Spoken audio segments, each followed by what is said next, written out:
Hey you guys, just wanted to come on here and talk to y'all because I know there's a lot of accusations, a lot of misconceptions regarding where I've been, why I haven't posted in a while, my coming back, and I'm not really good at making these kind of videos, but I think it's time I address the elephant in the room.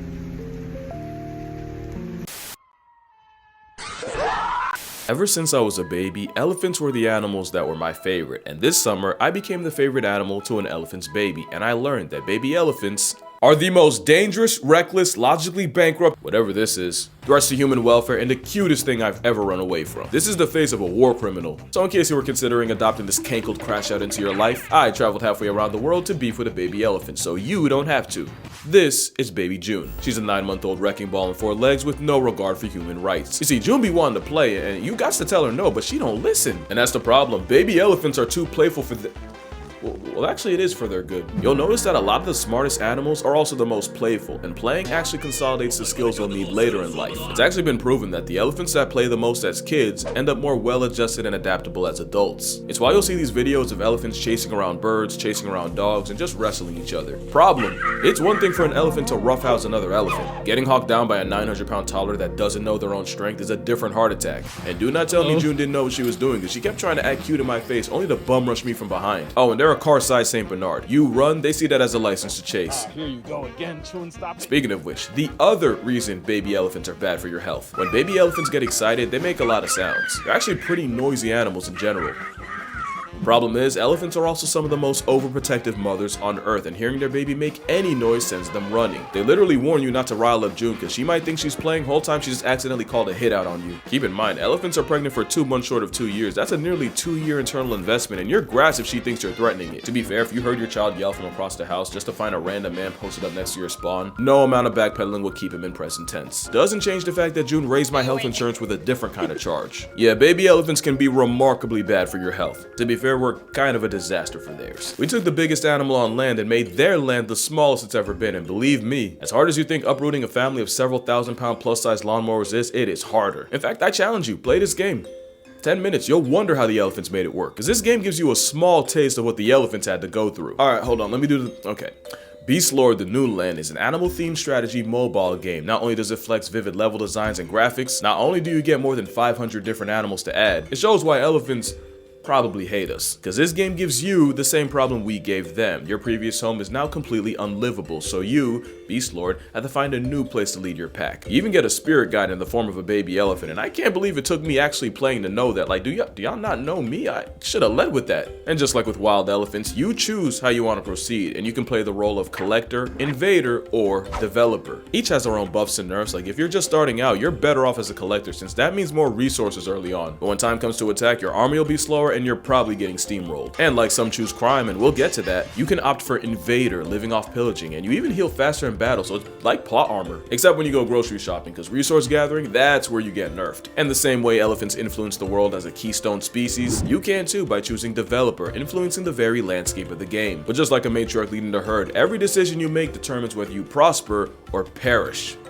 But no pressure, have fun with it. And to make sure you do, Beast Lord's got an exclusive offer, and if you use the code BL777, you'll score free startups and resources you're gonna be glad you had. I'm sure they wish they did, so to start with over 10 million already have, download Beast Lord: The New Land using the link in the description and start paying reparations to these elephants. You'd think June was the manifestation of unbridled generational rage. Almost the opposite, because the other dangerous thing about being around a baby elephant, well, you know how humans are the smartest things alive, allegedly, but our babies have the self-preservation of a kumquat because the learning curve is so high? There's so much elephants have to learn about elephanting that they start off kinda, I want to say unaware, which would explain why June didn't get that my pelvis physically couldn't handle a lapdog in the weight class of a cow. So yeah, you can actually get loved to death by an elephant that doesn't know any better. We're talking about a baby animal that sometimes steps on its own trunk. It can take 1 full year to figure out how to use it. Or you know, 9 months in motivation. Yeah, June ate my poncho.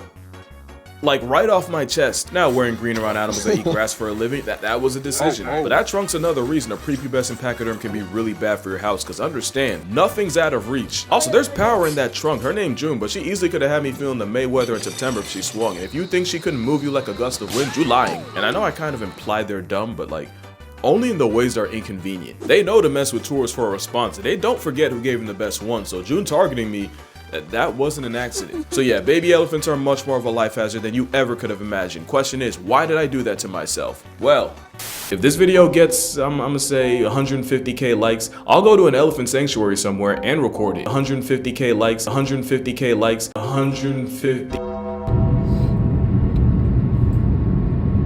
500 people a year, and it's mostly Asian elephants.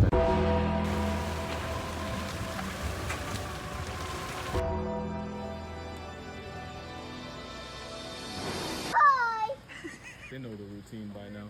Yeah, I'm a man of my word, so I knew I was gonna have to see some elephants. What I didn't know was just how hard it'd be to find the right place, and to explain why, we gotta go back.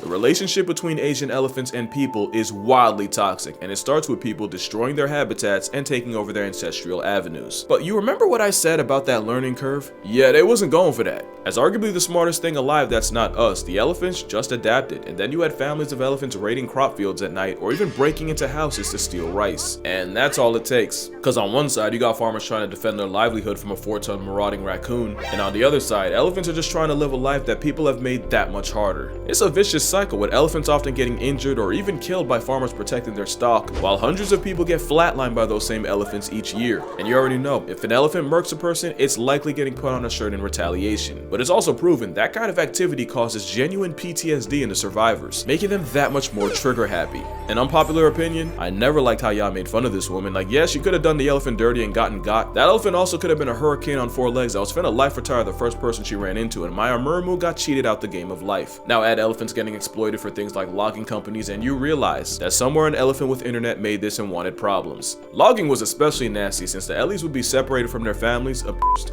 and usually disabled by the end, since a lot of times they'd get injured but would be forced to work through it. Logging was made illegal in Thailand, but now there was a problem. Suddenly a bunch of elephants were out of work, and unemployment don't really work when you put away shacks weight and food a day. Now the only reason I brought all of that up is because it directly led to the problem I had. Stay with me now. So with so many elephants with nowhere to go, a bunch of sanctuaries started opening their doors, and it seemed like the perfect compromise. The Ellies are taken care of and get to retire, and people get to see these absolute units up close. Except a lot of times, it's the worst kind of trap. A lot of these sanctuaries are just the same problem with different gift wraps. Stay with me. You know how it became common knowledge that elephant riding is a great time for anyone not an elephant? It's cruel, it's hell on their back, and the way they train them to do it, We'll get to that. But basically, elephant riding became a massive red flag for a reason we'll also get into, and most sanctuaries trashed it. But there's also many that offer elephant washing, and that might not seem as bad, so again, I'ma really need y'all to stay with me. Wild elephants aren't strangers to water, but they don't spend all day in there, and they kind of just go as they choose. Problem is, when you sell tourists the promise of washing an elephant, and they pay for it, an elephant that doesn't feel like it is bad for business. So these trunk merchants end up not having a choice, and sometimes they'll even hide bull hooks in the water to goad the elephants where they want them. By the way, that's a bull hook, and they've actually been banned in zoos. They were so cruel. And that's a problem, because if you don't know any better, you might think you're having a wholesome moment. Whole time they're suffering and you're funding it. You know, I'll go even further. Those places where you can get a painting from an elephant, same thing. The elephant's just doing the same thing that it was slavishly taught to do since birth, often also at the threat of a bull hook. And it's not just elephants.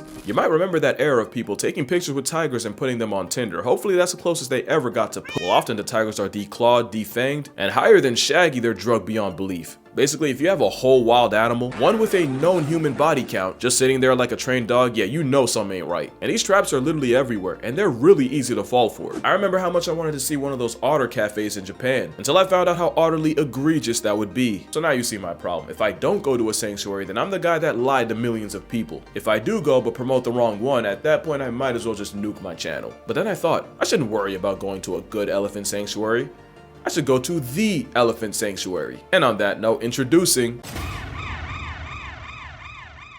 This is Lakey. Her name means tiny, she's about 4'10", and she's the biggest fucking G you'll ever meet. She's an animal lover with an elephant-sized soft spot in her heart. It's low-key medically alarming, but she seems fine. And when she was young, she witnessed the horror of the elephant logging and riding business. I know I said we get back to the training stuff, so...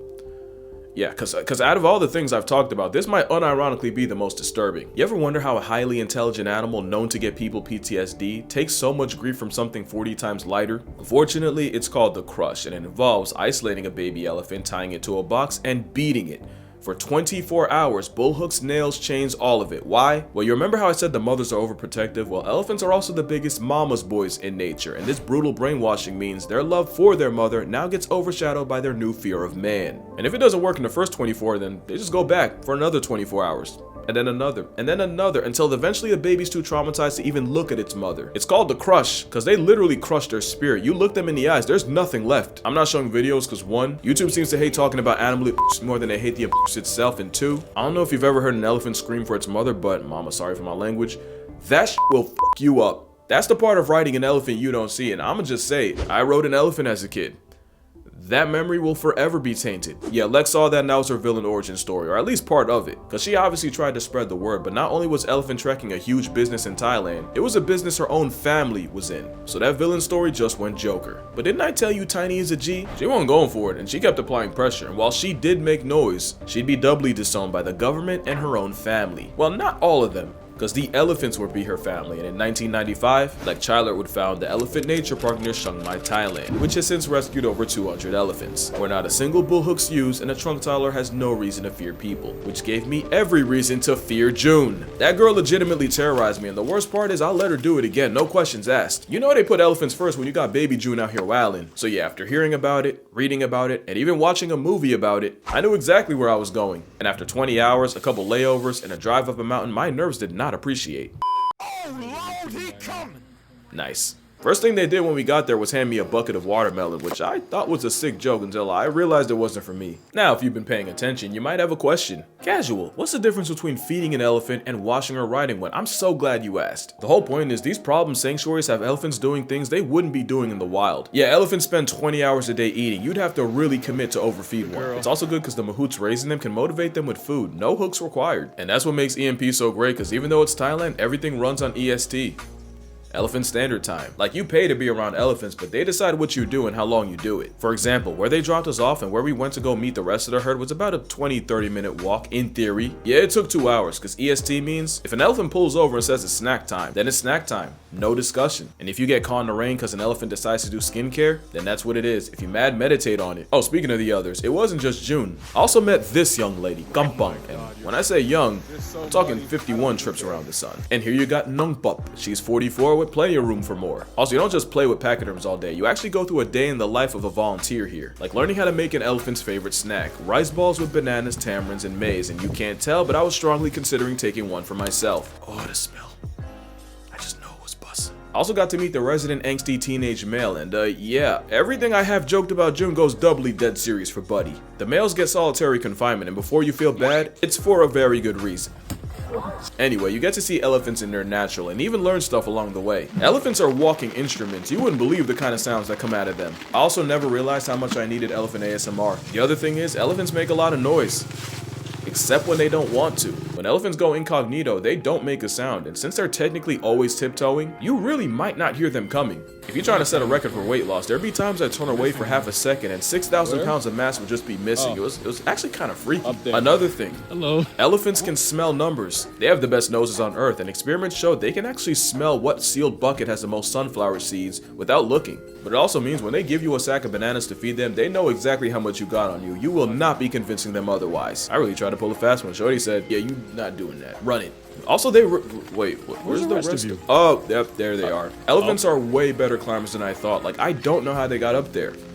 No, like, literally, I tried to follow them. I couldn't. To me, the most important thing, and I hope y'all get to do this at least once, but when you look an elephant in the eyes, that's just a feeling like you can see how intelligent they are. You can see how aware and like what they've been through, and I don't know, there's just something about making eye contact with an animal that's suffered so much and finally knows it's safe. That's a core moment. And the thing is, I just know if more people knew, they'd take this over any other elephant flex you could buy. It's really the Elephant Nature Park. And I'm gonna break your heart one last time, because now the real reason for this video. They actually flooded right after I left, and we're talking the worst one in the wild for a place that's pretty used to it. And while a little water's normally nothing to an elephant, a lot of the ones here are disabled from years of work. We're talking dislocated hips, injuries from stepping on landmines, and some of them are even blind. And unfortunately, 2 of the elephants I met, they're not here anymore. So there's an emergency flood relief fund to help them recover, and they could really use some help, so you already know where that link's going. It'll be in the description. Also, it's not just elephants. ENP has cows, pigs, monkeys, geese, and a very friendly population of dogs. They've done a lot of good in the world, and right now they really need that back, so if you can help, if you're able, that'd be great. But even in the worst possible time, elephants show me why they're my favorite. These 3 elephants are actually guiding a 4th blind one, walking just slow enough and making just enough noise for her to safely follow him. If that doesn't make you want to protect them at all costs, then nothing will. Also interviewed one of the mahouts, and the full conversation will be posted on Patreon. Anyway, that's gonna do it for this video. Make sure you actually no, there's one more thing. Thank you. Ooh, that was corny, but hear me out. And this year I went to the Turtle Center in the Cayman Islands, swam with sharks in Hawaii, and now I got to meet my favorite animal, and I do not do any of that without y'all. I don't think y'all understand. Like, y'all done changed the trajectory of my whole life. My job before this had nothing to do with animals. Now I basically LARP as Nigel Thornberry. Like you, for real. I'll never not be grateful for y'all. Even if this is your first time watching, the fact that you watched this far. Alright, that's enough much. I'm gonna need y'all to drink water, hug your mother and your father. Je t'aime, baby June. By the way, she's okay. I don't think I said that. Thank you, Lek. Thank you all. And I'ma see y'all. Man, y'all already know. In the next one. Well, that's all I got. I'm sorry. It's like they put like these sunflower seeds in boxes, different amounts, and they closed them, and they were able to tell which one had more sunflower seeds just by smelling. It's insane. Like, that nose is incredible. That's all I got. I'm sorry. There's nothing in here. ดวงฤทัยโศกสันที่ตรมสุดพิ